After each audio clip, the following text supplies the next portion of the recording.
عدلیہ کی رٹ کے حوالے سے، اس عدلیہ کے حوالے سے جس کو آپ کمانڈ کرتے ہیں، لفظ استعمال کیا گیا جس کے آپ باپ ہیں، اس میں یہ اچھا زیب نہیں دیتا. آپ ان معاملات کا بغور جائزہ لیجئے. چیف جسٹس صاحب نے اس پر ان کو کہا ہے، بہت ساری آپ نے جگہ پہ یہ خبر دیکھی ہوگی کہ چیف جسٹس صاحب نے یقین دہانی کروا دی کہ آپ کو ریلیف مل جائے گا عمران خان کو، اور آپ نے جو جو باتیں کی ہیں، وہ کچھ اور باتیں بھی انہوں نے کی ہیں، وہ بھی میں آپ کے گوش گزار کرتا ہوں. لیکن جو ذرائع سے اور جو چیف جسٹس صاحب سے ساتھ جنہوں نے میٹنگ کی، ان سے بات کر کے جو ہمیں پتا چلا وہ آپ کے گوش گزار کر رہا ہوں کہ چیف جسٹس صاحب نے یہ یقین دہانی نہیں کروائی کہ میں یکسر جو ہے وہ عمران خان صاحب کو تمام قسم کا ریلیف جو ہے وہ میں دوں گا اور یہ ہو جائے گا وہ ہو جائے گا. چیف جسٹس صاحب نے کہا ہے کہ یہ ذرا آپ جو اپنے نکات کی صورت میں تمام تر ڈیمانڈز جو ہیں وہ مجھے لکھ کر دے دیں. اور میں آپ کو یہ بھی بتا دوں کہ اس میٹنگ کے اندر باقاعدہ طور پر نوٹ ٹیکنگ ہو رہی تھی. رجسٹرار صاحب موجود تھے، ایک خاتون ہے سپریم کورٹ کی آفیشل ہیں، وہ بھی وہاں پہ موجود تھی، اور اس کے باقاعدہ طور پر منٹس جو ہیں وہ قلم بند کیے گئے ہیں. تو چیف جسٹس صاحب نے ان کو تمام تر جو اپنی ڈیمانڈز ہیں وہ لکھ کر دینے کے کہا ہے، اور کہا ہے کہ جس قدر پاسبل ہو سکا، یعنی کہ ان کا مطلب ہے کہ جو میرے دائرہ کار کے اندر آتا ہوا اس حد تک میں ریلیف دینے کی کوشش کروں گا. میں دیکھوں گا آپ کی ریٹن ڈیمانڈز اور اس کے بعد کوئی فیصلہ کیا جائے گا. اب اس میں جو مزید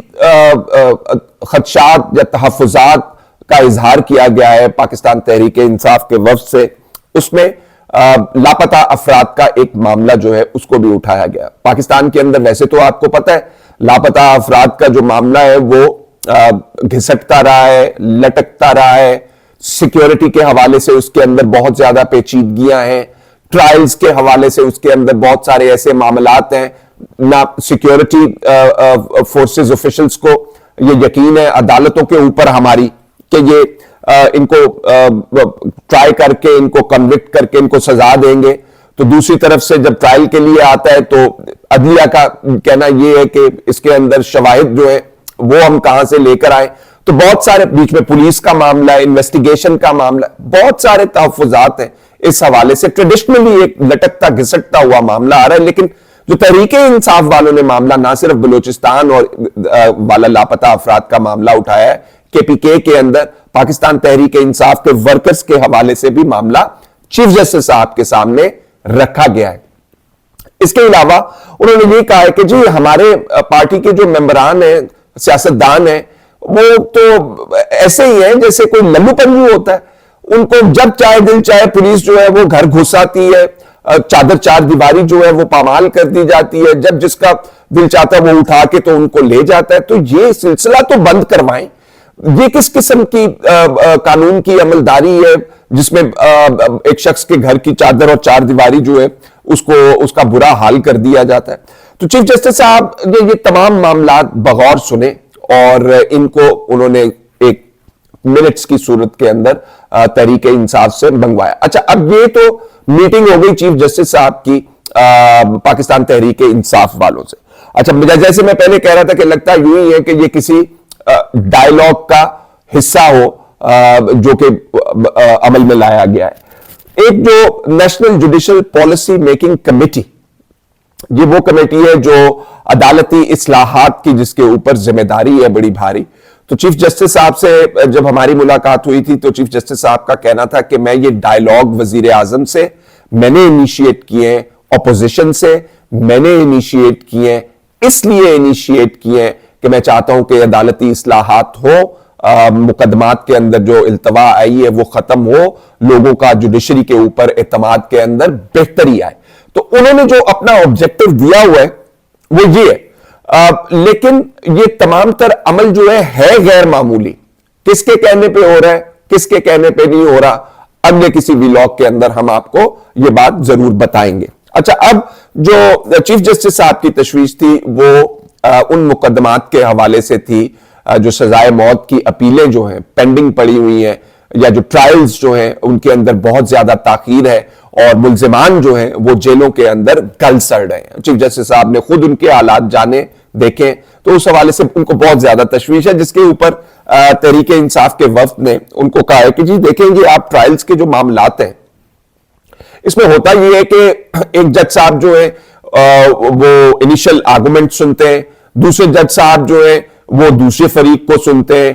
تیسرا جج بدل جاتا ہے، ہو کے آ جاتا ہے، بدل کے آتا ہے تو وہ شواہد ریکارڈ کرتا ہے، چوتھا جج آتا ہے تو وہ اس معاملے کو جو ہے کراس ایگزامینیشن ہوتی ہے وہ کرتا ہے، پانچواں تو ان کا کہیں یہ جو سلسلہ ہے اس کو ختم کریں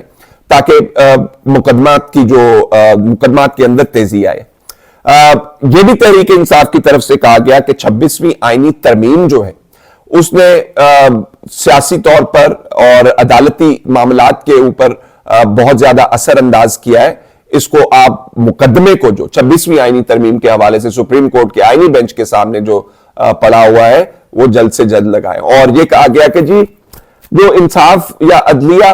کے معاملات جو ہیں وہ اتنے خراب ہو چکے ہیں کہ اب ججز جو ہیں وہ خود جسٹس